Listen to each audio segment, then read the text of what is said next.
నమస్తే welcome to our channel నేను మీ సిరి AP CM Jaganmohan Reddy గారు విద్యుత్ ఒప్పందాల పేరుతో ఇప్పటికే భూ అక్రమాలకైతే పాల్పడుతున్నట్టు తెలుస్తుంది.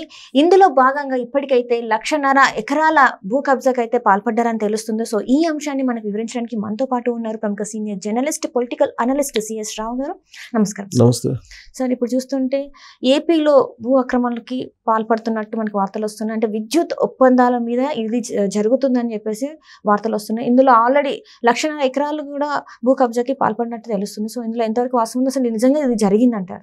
ఒకటేంటంటే జగన్మోహన్ రెడ్డికి భూదాహం ఉందా, లేదంటే జగన్మోహన్ రెడ్డికి కావాల్సినటువంటి వాళ్ళకి భూములను అప్పగించడానికి విద్యుత్ ఒప్పందాలను కుదుర్చుకున్నారా అనేటువంటి ఒక చర్చ అయితే నడుస్తూ ఉంది. దానికి కారణం ఏంటంటే చంద్రబాబు నాయుడు అధికారంలో ఉన్నప్పుడు 2014లో కొన్ని విద్యుత్ ఒప్పందాలని కుదుర్చుకున్నారు.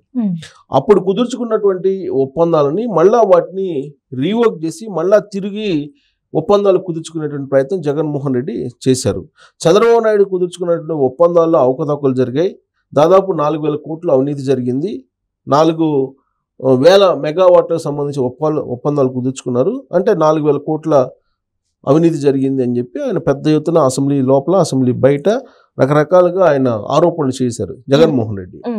ఆ తర్వాత 2019 ఎన్నికల్లో జగన్మోహన్ రెడ్డి అధికారంలోకి వచ్చారు. అధికారంలోకి వచ్చిన తర్వాత విద్యుత్ ఒప్పందాలకు సంబంధించి గతంలో చేసుకున్నటువంటి వాటిని రివ్యూ చేసి మళ్ళీ వాటిని రద్దు చేసేసి మళ్ళా కొత్త ఒప్పందాలను చేసుకునేటువంటి ప్రయత్నం చేశారు. ఈ క్రమంలో విద్యుత్ ఒప్పందాలు అప్పట్లో చేసుకున్నటువంటి కంపెనీలు న్యాయస్థానాలకు వెళ్ళాయి, లీగల్ ఫైట్ చేసాయి.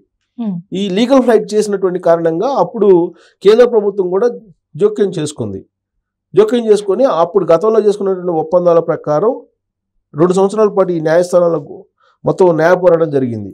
ఈ రెండు సంవత్సరాల పాటు వాళ్ళ దగ్గర నుంచి విద్యుత్ తీసుకోకుండానే దాదాపు 4,500 కోట్ల రూపాయలు చెల్లించాల్సి వచ్చింది రాష్ట్ర ప్రభుత్వం. 6,500 కోట్ల రూపాయలు చెల్లించాల్సి వచ్చింది. అంటే ఇది జగన్మోహన్ రెడ్డి చేసినటువంటి నిర్వాహకం కారణంగా ఈ 6,500 కోట్ల రూపాయలు ఏవైతే ఉన్నాయో విండ్ పవర్ సంస్థలు వాటి నుంచి సోలార్ పవర్ సంస్థల నుంచి విద్యుత్ తీసుకోలేదు. విద్యుత్ తీసుకోకుండానే డబ్బులు చెల్లించాల్సి వచ్చింది. ఎందుకంటే గతంలో చేసుకున్నటువంటి ఒప్పందాల కారణంగా ఆ ఒప్పందాలను రద్దు చేసి ఈ నిర్ణయం తీసుకున్నాడు. ఆ ఒప్పందాలు రద్దు చేయడం కుదరదని చెప్పి వాళ్ళు కోర్టులో గెలిచారు కాబట్టి ఈ 6,500 కోట్లు రాష్ట్ర ప్రభుత్వానికి భారం పడి ఇదొక తప్పు అయితే మళ్ళీ ఈయన ఏం చేశాడు, వాటిని రద్దు చేసి 6,500 కోట్ల రూపాయలు కట్టి వాటిని రద్దు చేసి మళ్ళీ ఏం చేశాడు, కొత్త ఒప్పందాలను కుదుర్చుకున్నాడు. ఎవరితో కుదుర్చుకున్నారు? ఆదానితో కుదుర్చుకున్నారు. ఆదాని ఇంకో 2-3 కంపెనీలతో కుదుర్చుకొని యాక్చువల్గా ఏంటంటే ఈ సోలార్ పవర్ దానికి 1 మెగావాట్కి 3 ఎకరాలు సరిపోతుంది. కానీ 1 మెగావాట్కి 6 ఎకరాలు కేటాయిస్తూ నిర్ణయం తీసుకొని 1 మెగావాట్కి 6 ఎకరాలు కేటాయించేలాగా జగన్మోహన్ రెడ్డి నిర్ణయం తీసుకొని ఒప్పందాలు కుదుర్చుకున్నారు.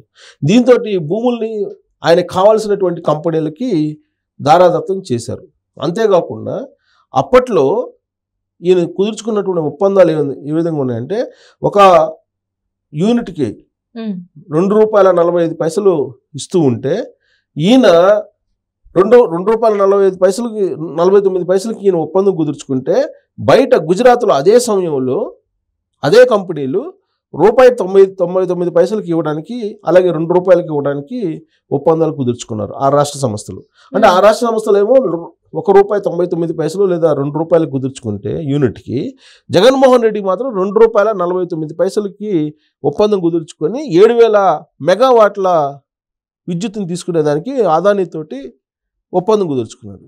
సో 7,000 ఇంటూ 6 ఎకరాలు, ఒక్కొక్క మెగావాట్కి 6 ఎకరాలు చొప్పున 3 ఎకరాలు ఇవ్వాల్సిన చోట 6 ఎకరాలు ఇచ్చారు. సో అన్ని వేల ఎకరాలు ఆదానికి అప్పచెప్పారు.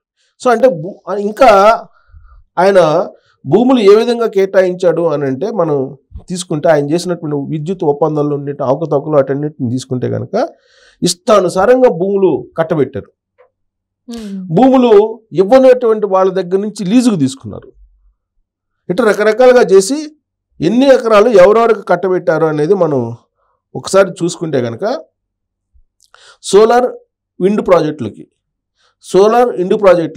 విండ్ అంటే సోలార్ అంటే సూర్యరశ్మి ద్వారా చేసేటువంటి, విండ్ అంటే గాలి ద్వారా వీటి కేటాయించినటువంటి దాంట్లో చాలా అవకతవకలు జరిగాయి అనేది మనకు అర్థమవుతుంది.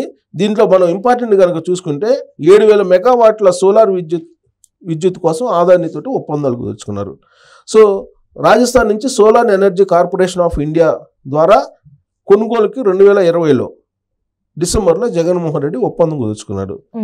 సో గతంలో 25 ఏళ్ల పాటు దీర్ఘకాలికంగా ఒప్పందాలు చేసుకోవటం ఏంటి అని ప్రశ్నించినటువంటి జగన్మోహన్ రెడ్డి అదే తరహాలో దీర్ఘకాలిక ఒప్పందాలు కుదుర్చుకున్నాడు. ఆయన యూనిట్కి ₹2.49 చొప్పున ఆయన కుదుర్చుకున్నాడు. అదే సమయంలో నేను ఇందాక చెప్పినట్టు ₹2కి ₹1.99 గుజరాత్లో ఒప్పందాలు ఇదే సంస్థ కుదుర్చుకుంది. అక్కడ ఆంధ్రప్రదేశ్కి వచ్చేకేమో ఎక్కువగా ఉంది. సో ఇక్కడ మనం చూస్తే కనుక ఈ ఏడాది సెప్టెంబర్లో 3000 మెగావాట్లు, అలాగే 2025 సెప్టెంబర్లో 3000 మెగావాట్ల విద్యుత్ వస్తుందని ఒప్పందంలో పెట్టుకున్నారు. ఆ ఒప్పందంలో టోటల్గా 6000 మెగావాట్లు. అయితే మరొక 1000 మెగావాట్ల విద్యుత్తు వచ్చే ఏడాది చివరికి ఇస్తామని చెప్పి ఈ ఒప్పందం సోలార్ ఎనర్జీ కార్పొరేషన్ పేర్కొంది. అంటే ఆదాని ఒప్పందం వల్ల ఒక యూనిట్కి ఎంత భారం పడుతుంది అంటే ఒప్పందాలు 49 ఎక్స్ట్రా కుదుర్చుకున్నారు ఈయన.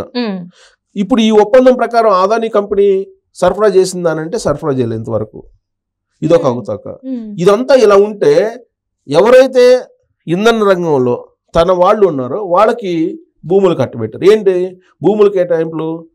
అది కూడా ఎన్నికల ముందు ఏం చేశారు? 3350 మెగావాట్ల సోలార్ విద్యుత్ ఉత్పత్తి చేస్తామంటూ JSW న్యూ ఎనర్జీ అనేటువంటి సంస్థ ఒప్పందం కూర్చుంది.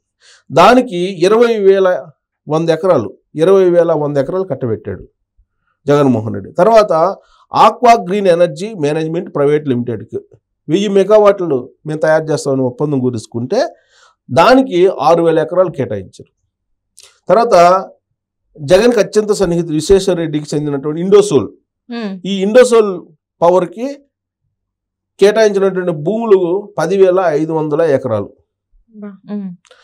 మొత్తంగా ఇండోసోల్కి అంటే గతంలో కూడా కొన్ని కేటాయించారు. ఇండోసోల్కి మొత్తంగా 21,000 ఎకరాలు ఇండోసోల్కి దారాదత్తం చేశాడు జగన్మోహన్ రెడ్డి ఆంధ్రప్రదేశ్ ప్రజల భూముల్ని. అలాగే ఈ ఏడాదిలో 27,040 మెగావాట్ల పంప్డ్ స్టోరేజ్ జల విద్యుత్ సంస్థలు ప్రైవేట్కి కట్టబెట్టింది.